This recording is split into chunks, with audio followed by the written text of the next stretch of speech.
Hello everyone, welcome back to my video, welcome back to my channel. Hope you guys are doing really well. So आज मैं आपको बताने वाली हूँ सी section के बारे में ऐसी चीज़ें जो शायद आपको कोई नहीं बताता। First of all C section is not just a surgery, ये एक बहुत बड़ा इमोशनल स्टॉर्म होता है।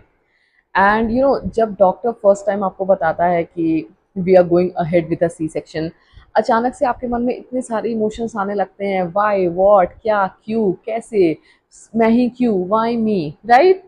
सो मैं आपको अपना रियल सी सेक्शन एक्सपीरियंस बताऊंगी। And to be very honest, ये जितना स्कैरी साउंड करता है, सोसाइटी ने इसको जितना नेगेटिव बना रखा है, इसमें ऐसा कुछ है ही नहीं नेगेटिव जैसा। आप हेल्दी रहो, आपका बेबी हेल्दी रहे, सबसे ज़्यादा इंपॉर्टेंट ये है। सो मैं ये वीडियो इसी टॉपिक के साथ, इसी मोटिवेशन के साथ स्टार्ट करूंगी that if you are pregnant, if you are a mommy to be, और if you are a new mom and आपकी फैमिली में, आपके फ्रेंड्स में कोई है जिसका सी सेक्शन होने वाला है, जस्ट टेल देम कि इसमें कुछ नेगेटिव नहीं है, इसमें कुछ डरने की बात नहीं है। पहले के ज़माने में लोगों ने इसको इतना नेगेटिव बना रखा है कि नहीं नहीं, तुम्हारी तो नॉर्मल डिलीवरी होनी है। स्टार्टिंग से प्रेगनेंसी में ऑलरेडी इतने इमोशंस होते हैं, ऑलरेडी इतनी प्रॉब्लम्स होती हैं, but people are like and में 9 मंथ्स के बाद क्या होने वाला है उसका हमें क्या मतलब। आप सी सेक्शन करो, आप विजाइनल करो, आप नॉर्मल डिलीवरी करो, उससे कोई फर्क नहीं पड़ता है। At the end the only thing which matters is you are healthy, your baby is healthy, right? So let's get started with the video. So मैं इस वीडियो में 3 मोस्ट इंपॉर्टेंट चीज़ों के बारे में बात करने वाली हूँ। प्री सी सेक्शन के टाइम क्या होता है, and post C section recovery. And मैं आपको ये भी शेयर करूँगी मेरे हॉस्पिटल में प्री रिक्विजिट्स क्या थे, क्या चेकलिस्ट मुझे डॉक्टर ने प्रोवाइड कराई थी, क्या डॉक्टर के गाइडलाइंस थे, मेरे क्या क्या टेस्ट हुए, क्या वाइटल्स चेक किए गए, and post recovery plan along with proper meal, क्या रूटीन था, क्या डाइट प्लान था, मैं आपके साथ सब कुछ शेयर करूँगी। So let's get started. So first point पे आते हैं which is like pre C section. So see before, for example अगर आपका सी सेक्शन कल होने वाला है तो एक दिन पहले रात में वो आपको बोल देते हैं like there should be a gap of at least 10 hours. It depends on the doctors, like वो आपको कितना गैप बताते हैं, बट एटलीस्ट 10 to 12 आवर्स का गैप होना चाहिए after the last meal. So for example आपने 9 PM को खाना वगैरह सब कुछ अपना कंप्लीट कर लिया है। नेक्स्ट मॉर्निंग अगर आपका 1 PM के लिए सी सेक्शन स्केड्यूल्ड है तो आपको वो 4 आवर्स पहले हॉस्पिटल आने के लिए बोलते हैं। सी ऑब्वियसली इट्स नॉर्मल कि आपको रात में नींद नहीं आएगी, because see it is a very big event that is going to come into your life. Exam से पहले, इंटरव्यू से पहले हमें नींद नहीं आती है हमें एंग्जाइटी होती है, तो ये सब चीज़ें नॉर्मल हैं। सो आपको पैनिक बिल्कुल नहीं करना है। सो सेकेंड थिंग इज, आपको फॉर एग्जाम्पल 1 PM का आपका सी सेक्शन स्केड्यूल है, सो आपको 4 घंटे पहले हॉस्पिटल आना होता है। वो आपको एडमिट करते हैं, वो आपके नॉर्मल से वाइटल्स चेक करते हैं, BP, heart rate, pulse rate, basic सारी चीज़ें, आपका वेट चेक करते हैं। उसके बाद से आपको गाउन पहनाते हैं, आपको आईवी देते हैं, आपको यूरिन पाइप लगाते हैं, वो सब बेसिक चीज़ें होती हैं। और वो next for the next 3 to 4 hours आपका ये pulse rate, heart rate, BP, ये सब चेक करते हैं, because obviously for a C section ये सब चीज़ें स्टेबल और नॉर्मल होनी चाहिए। इसीलिए मैं टाइम एंड अगेन बोल रही हूँ कि आपको एंग्जाइटी और पैनिक में नहीं आना है। आई अंडरस्टैंड, डर है, क्योंकि मुझे भी डर था। एक मन में था कि 1 बजे क्या होगा, क्या होगा, क्या होगा, बट आपको अपना काम एंड कंपोजर मेंटेन रखना है। उसके बाद ऑब्वियसली लाइक जब सी सेक्शन का टाइम आया तो फिर मुझे ऑपरेशन थिएटर के लिए बोला कि मतलब अब ऑपरेशन थिएटर में जाना है।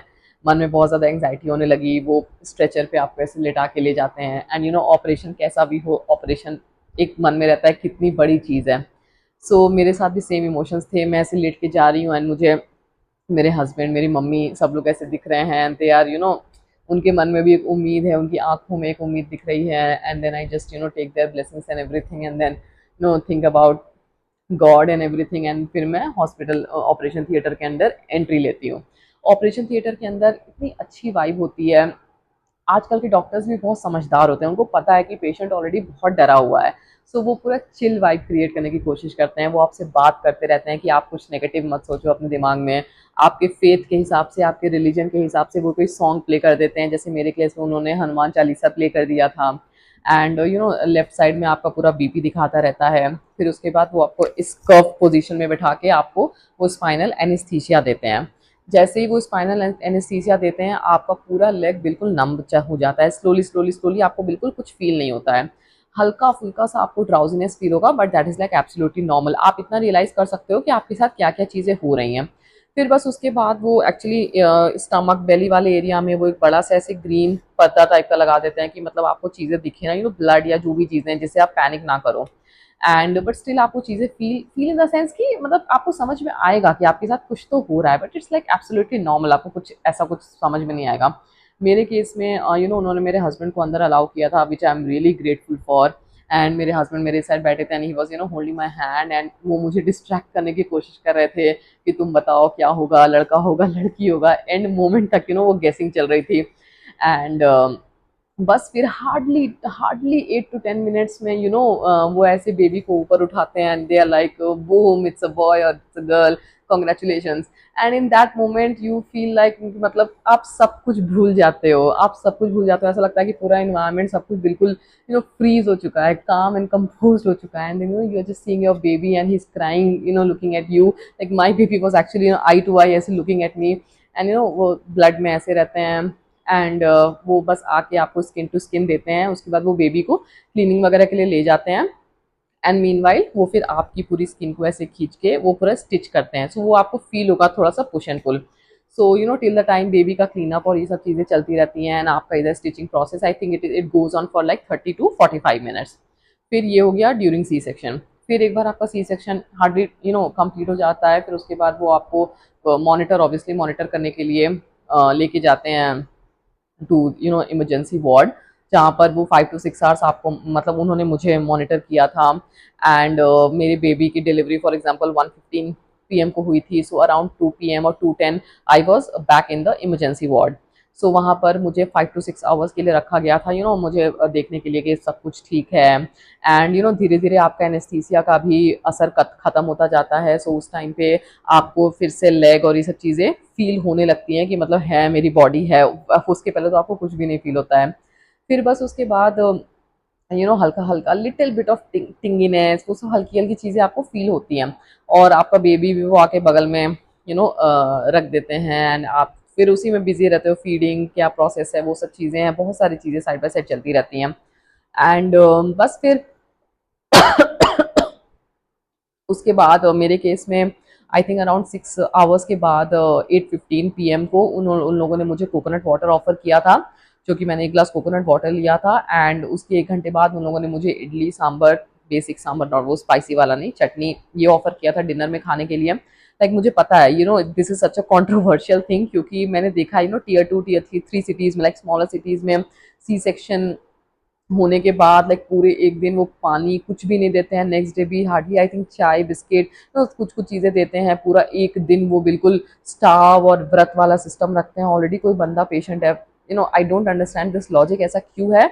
But to be very honest मेरे साथ ऐसा हुआ था। मुझे एग्जैक्टली 6 आवर्स के बाद मुझे कोकोनट वाटर मिल गया था, और उसके 1 घंटे के बाद सेम डे मुझे डिनर भी खाने के लिए मिल गया था।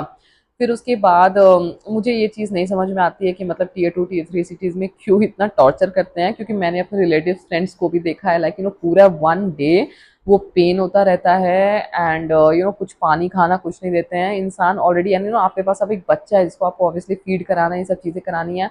सो मुझे नहीं समझ में आता है कि मतलब ये इतना कॉन्ट्रोवर्सी क्यों है टूवर्ड्स खाना एंड एवरीथिंग। एंड जब मेरे भी फैमिली मेम्बर्स को सबने सुना था कि अच्छा तुम्हें 6 घंटे बाद खाना दे दिया था, हमें तो नहीं दिया था, उनको तो नहीं दिया था, उनको तो 1 घंटे एक दिन ऐसे लगे थे वैसे लगे थे। But to be very honest ऐसा कुछ नहीं है। अगर आप अच्छे हॉस्पिटल में हो, अगर आपका ट्रीटिंग डॉक्टर अच्छा है, तो खाने पीने का इन सब चीज़ों का कोई एज सच कुछ भी प्रोहिबिशन नहीं है। आप खा सकते हो, पी सकते हो, आप सब कर सकते हो after almost 6 to 7 hours as per your doctor's guidance. फिर बस उसके बाद मुझे रूम में शिफ्ट कर दिया गया, and next morning nurse I, and हाँ ऑब्वियसली लाइक सी इट, जैसे कि एनेस्थीसिया का पेन आपका चला जाता है, सो आपको पेन जैसे एनेस्थीसिया का इफेक्ट कम होता जाता है, ऑब्वियसली आपको पेन स्टार्ट होगा। सो सी बस बोलने की बातें होती है कि पेन किलर मत खाओ, ये मत करो, वो मत करो। मुझे regularly every 3 times pain killer देते थे। एंड अगर आपको अपना ध्यान रखना है, क्योंकि अब आपको अपने बेबी का भी ध्यान रखना है, तो आपको पेन किलर, वो जो भी मेडिसिन दे रहे हैं आपको खाना ही खाना है। पेन किलर खाते ही सारा दर्द सब गायब हो जा रहा था मेरा, एंड देन मैं अपने बेबी का ज़्यादा अच्छे से ध्यान दे पा रही थी। फिर उसके बाद मुझे अराउंड 10 o'clock उन लोगों ने नॉर्मल रूम में 10 PM नॉर्मल रूम में शिफ्ट कर दिया था। वहाँ पर उन लोगों ने मुझे पेन किलर खाने के लिए दे दिया था। एंड बस पूरी रात ऐसे ही गुजरी। Obviously like baby is awake, he is crying, so आपको वो सारी चीज़ें भी देखनी पड़ती हैं। एंड पेन किलर खाने के बाद दर्द काफ़ी कम था। एंड मतलब ऑब्वियसली लाइक सी आपको वो पेन तो फील होगा ही, क्योंकि C section is a very very very big surgery. वहाँ पर आपके 7 लेयर्स कट होते हैं। एंड उसके बाद लोग बोलते हैं कि सी सेक्शन नहीं, सी सेक्शन नहीं। आई एम लाइक, रिस्पेक्ट करो उस औरत की, जिसका नॉर्मल डिलीवरी हो, जिसका कोई भी डिलीवरी हुई है, रिस्पेक्ट करो कि मतलब वो इतना सब सहने के बाद she is giving you a baby, right. So बस उसके बाद मॉर्निंग हो गई। एंड मॉर्निंग में नर्स आई अगेन, उन लोगों ने मुझे कुछ बार्ले वाटर दिया, बेसिक सा ब्रेकफास्ट दिया, डोसा ऐसे करके कुछ ब्रेकफास्ट दिया खाने के लिए। एंड फिर एक पेन किलर दिया खाने के लिए। फिर सबसे इम्पॉर्टेंट चीज़ ये है, सबसे इम्पॉर्टेंट पोस्ट सी सेक्शन, कि आपको मूवमेंट करना है। नेक्स्ट मॉर्निंग वो आएंगे, वो आपको नर्सेज आए थे, उन लोगों ने मुझे मूव कराना स्टार्ट किया। I understand, it is one of the most most most painful thing. इतना दर्द होता है जब वो पहली बार आपको ऐसे आपका पैर नीचे करते हैं एंड आपको खड़ा करने की कोशिश करते हैं। बहुत ज़्यादा पेन होता है, बहुत ज़्यादा। बट स्पीडी रिकवरी के लिए वो पेन सहना बहुत ज़रूरी है, ताकि आप मूवमेंट में रहो। आपका मूव करना सबसे ज़्यादा ज़रूरी। स्लोली स्लोली स्लोली हमेशा मूव करते रहो, तो आपकी रिकवरी बहुत अच्छी होगी। And to be very honest, मेरी 2 दिन में रिकवरी हो गई थी। लाइक उसी दिन रात में, लाइक नेक्स्ट डे, बेबी के बर्थ के नेक्स्ट डे रात में, मैं नर्स के पास, वार्ड के पास, बेबी का बॉटल देने के लिए, स्टेरिलाइज करने के लिए, मैं सब कुछ खुद से करी थी, slowly slowly slowly slowly walk करते हुए। एंड फिर नर्सेज आपको आपके टाइम टू टाइम आके आपके स्टिच को बेटाडीन वगैरह से क्लीन करेंगे। एंड वो एक टेप वगैरह लगा देते हैं। एंड वो डिजॉल्वेबल स्टिच होता है, ऐसा नहीं है कि आपको मतलब कुछ कट करवाना है, ऐसा कुछ भी नहीं होता है। सो सी, मैं I tell you certain tips post C section जो आपको फॉलो करने होते हैं। पहला ये कि आपको अपनी मूवमेंट अच्छी रखनी है। लाइक आपको एक जगह बैठे नहीं रहना है, जितना मूव करोगे उतनी जल्दी आपकी रिकवरी होगी। Second, you have to eat very simple balanced meal and make sure कि बच्चे के साथ साथ आप अपना भी ध्यान रखो, वरना आपको कमजोरी हो जाएगी, आप बच्चे का ध्यान नहीं रख पाओगे, आपका बीपी लो हो जाएगा। सो आप खाना बहुत प्रॉपर खाओ। But thing is, don't lift anything heavy for sure, and take your pain medicine. And आपको ऐसा कुछ भी रिस्ट्रिक्शन नहीं होता है कि आप इतने दिन तक नहा नहीं सकते on all of that. I know कि मतलब हमारे रिलीजन में एंड इतने पुराने टाइम से ये सब चीज़ें चली आ रही हैं, but from doctors point of view वो आपको किसी चीज़ के लिए ऐसा मना नहीं करते हैं कि आपको नहाना नहीं है, ये नहीं है, वो नहीं है। हमारे यहाँ डिफरेंट काइंड ऑफ रिचुअल्स और ये सब चीज़ें फॉलो होती हैं, जो कि मुझे सच में नहीं समझ में आता। बट इट्स ओके, लाइक ये सब चीज़ें भी फॉलो करनी पड़ती हैं।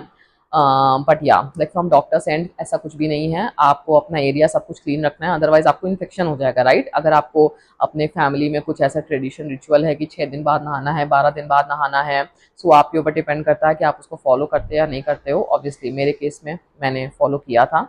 सो बट मैंने वाइप्स लिए थे, मैंने maternity pads and everything use किया था। सो मैंने उस एरिया को पूरा स्टिचेस को प्रॉपर क्लीन रखा था। सो ये इस चीज़ का आपको बहुत ध्यान रखना है कि cleanliness is very important. And आपकी डॉक्टर आपको नेक्स्ट अपॉइंटमेंट के लिए जब भी बुलाए, आपको श्योरली जाना है, बिकॉज वो टच करके देखते हैं कि स्टिच आपका प्रॉपर हील हुआ है या नहीं हुआ है। एक वो चीज़ बहुत ज़्यादा इंपॉर्टेंट होती है। फिर उसके अलावा वो आपको विटामिन डी, कैल्शियम, ये सब चीज़ों की, आयरन, इन सब चीज़ों की टैबलेट्स देंगे, जो कि आपको बहुत ध्यान से रेगुलरली लेनी है। बिकॉज ऑब्वियसली आपको अपना ध्यान रखना है, तभी आप अपने बेबी का ध्यान रख पाओगे। So this was my story, real, raw and honest. And to be very honest, आपकी कैसी भी डिलीवरी हो, you have to make sure कि वो आपको डिफाइन नहीं करती है। At the end, a healthy mom and a healthy baby, this truly defines you, right? It's all for this video. And if you are a mom to be और आप किसी को जानते हो who is pregnant right now, please like, share and subscribe my video and share it with them as well. And I will try to help you as much as possible. Comment below your queries and let's meet in the next video. Thank you so much for watching. Bye bye. Take care, all you brave mommies.